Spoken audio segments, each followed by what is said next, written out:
নমস্কার।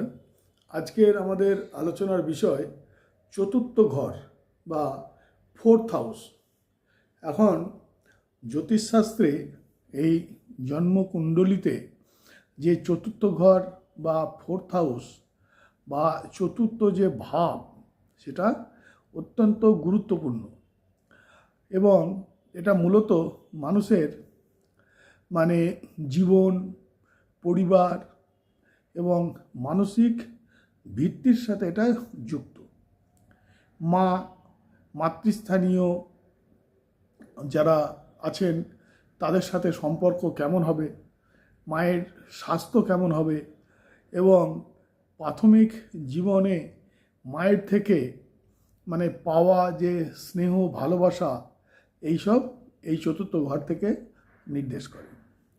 বাড়ি বা স্থাবর যে সম্পত্তি, অর্থাৎ নিজের বাড়ি, জমি, ভূ সম্পত্তি, খামার বাড়ি বা পৈতৃক সম্পত্তি এবং লাভ বা কেনাবেচার যে বিষয়, এইগুলোও এই চতুর্থ ঘর থেকে কিন্তু বিচার করা হয়। যানবাহন সুখ, অর্থাৎ আপনার জীবনে গাড়ি বা বাইক বা অন্য কোনো ভালো উন্নত ধরনের যানবাহন থাকবে কি থাকবে না, তাও কিন্তু এই চতুর্থ ঘর থেকেই বিচার হয়।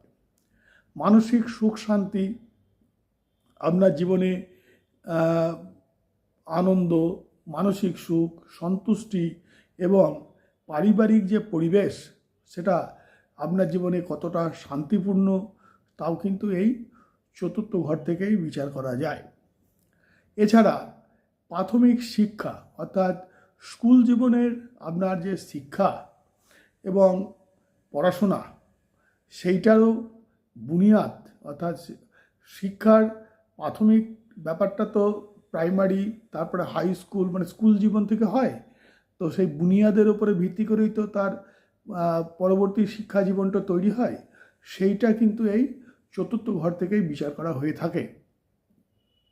এবার আমরা আসবো যে এই চতুর্থ ঘরে বিভিন্ন গ্রহের অবস্থান মানুষের জীবনে বা জাতক জাতিকার জীবনে কী প্রভাব ফেলে। তো প্রথমেই আসবো যে রবি। যদি চতুর্থ ঘরে রবি থাকে, তাহলে ব্যক্তি শক্তিশালী এবং প্রভাবশালী ফ্যামিলিতে তার জন্ম হয়। সে পিতার সাহায্য পায় এবং সে পারিবারিক এবং সামাজিকভাবে নেতৃত্ব দেওয়া বা বন্ধুমহল বা সমাজে একটা বিশেষ স্থান তার থাকে। তাছাড়া সে সাধারণত সরকারি চাকরি বা প্রশাসনের কোনো পদে তার কর্মরত বা চাকরি তার হয়ে থাকে এবং এটার মাধ্যমে সে লাভবান হয়। গাড়ি বাড়ি এবং মানসিক দিক থেকে সে খুব শক্ত মনের মানুষ হয়। জীবনে খুব নীতি এবং আদর্শ নিয়ে চলে। তবে মনে রাখা দরকার যে পরিবারের ভেতরে কিন্তু ওই যাদের চতুর্থে রবি থাকে, তাদের মধ্যে একটা ইগো কাজ করে।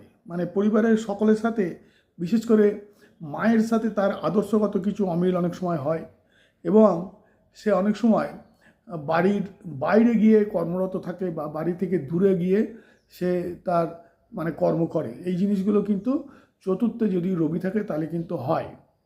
যদি চতুর্থে চন্দ্র থাকে তাহলে বা যদি চতুর্থে বুধ থাকে, তাহলে সে পারিবারিক জীবনে ভীষণ শান্তিপূর্ণ তার জীবন হয় এবং খুব আনন্দময় তার জীবন হয়। যদি চতুর্থে মঙ্গল থাকে, তাহলে তার জীবনে কলহ, সম্পত্তি নিয়ে বিবাদ, এই জিনিসগুলো তার ঘটার একটা সম্ভাবনা থাকে। চতুর্থে বৃহস্পতি থাকলে সে খুব জ্ঞানী এবং সুখী হয়, পৈতৃক সম্পত্তির অধিকারী হয় এবং খুব বিলাসবহুল জীবনযাপন করে। চতুর্থে শুক্র থাকলেও তার জীবন খুব বিলাসবহুল হয়। বাড়ি খুব সুন্দর, খুব ভালো জায়গায়, সুন্দর বাড়ি, সুন্দর যানবাহন, জীবন একবারে পরিপূর্ণ সাজানো জীবন। এরকম জীবন সাধারণত তার ভাগ্যে আসে। শনি থাকলে জীবনে খুব বিলম্বে, অর্থাৎ অনেক দেরিতে সে সুখ আসে। সে নিজের বাড়ি তৈরি করে, বাড়ি করতে পারে আর কি। আর যদি রাহু থাকে, তাহলে কিন্তু চতুর্থে রাহু থাকলে সে মানসিক দুশ্চিন্তার মধ্যে কাটায়। সে তার যে কর্মজীবন বারবার পরিবর্তন হয়, চাকরি হলে চাকরির পরিবর্তন হয়, এই ধরনের কিছু অসুবিধা তার হওয়ার সম্ভাবনা থাকে। এখন চতুর্থ ঘর, যে চতুর্থ ঘরের যে অধিপতি বা চতুর্থ পতি, সে যদি দুর্বল হয় তাহলে তাকে যদি শক্তিশালী করা যায় বা তাহলে কিন্তু অনেক সময় যে মানে যে জিনিসগুলো নিয়ে আলোচনা করলাম সেগুলো অনেক ভালো ফল পাওয়া যায়। তো সেগুলো করতে গেলে কি করতে হবে, যে খুব ভালো স্থানে থাকতে হবে এবং সকলের সাথে ভালো ব্যবহার করতে হবে, পরিবারের সাথে সম্পর্ক ভালো করতে হবে, সম্পর্ক ভালো রাখতে হবে। মানে নিজে থেকে যতটা পারা যায় যে ড্রব্যাকগুলো আছে সেই ড্রব্যাকগুলোকে নিজে থেকে চেষ্টা করতে হবে। আমি যতটা পারবো সেটা আমার দিক থেকে যদি আমি ঠিক রাখতে পারি তাহলে কিন্তু অনেকটাই ভালো হয়। আর চতুর্থপতি যদি শক্তিশালী হয়, তার উপরে যদি শুভ গ্রহের দৃষ্টি থাকে, তাহলে তো জীবন সত্যি সত্যি সুখের, পারিবারিক সুখ, পৈতৃক সুখ, যানবাহনের সুখ, এগুলো তো নিশ্চয়ই করে আসবে।